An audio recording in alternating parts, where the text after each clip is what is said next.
Il aurait mieux valu disons, cette prise de confiance se fasse plus tôt et que l'action s'engage très rapidement, mais il n'est pas trop tard, il faut faire le maximum maintenant.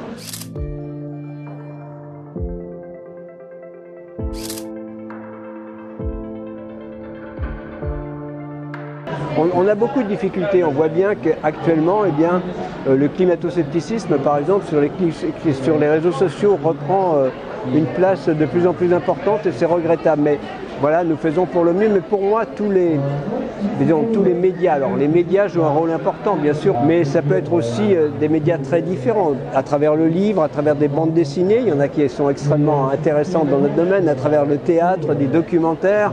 Moi-même, je me suis impliqué dans des documentaires. Donc, il y a différentes façons, bien sûr, à travers les médias traditionnels, la télévision. Bon, peut-être les réseaux sociaux. Moi, je ne suis pas sur les réseaux sociaux, mais il y a probablement, il y a aussi des personnes comme Bon Pote, Thomas Wagner, qui fait des choses extrêmement intéressantes.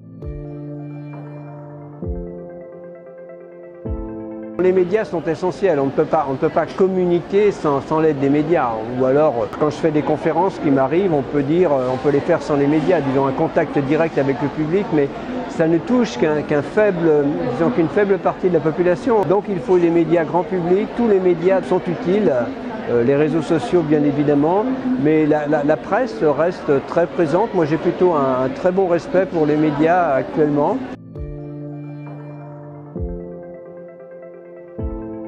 Pour accélérer la montée en compétence des médias, on a effectivement des séances de cours, d'échanges. Il y a même un master sur effectivement les aspects environnementaux et les médias. Donc notre communauté scientifique s'est motivée au maximum par rapport aux journalistes au sens large. On est dans une situation où la prise de conscience est là, en tout cas de la réalité d'un réchauffement climatique.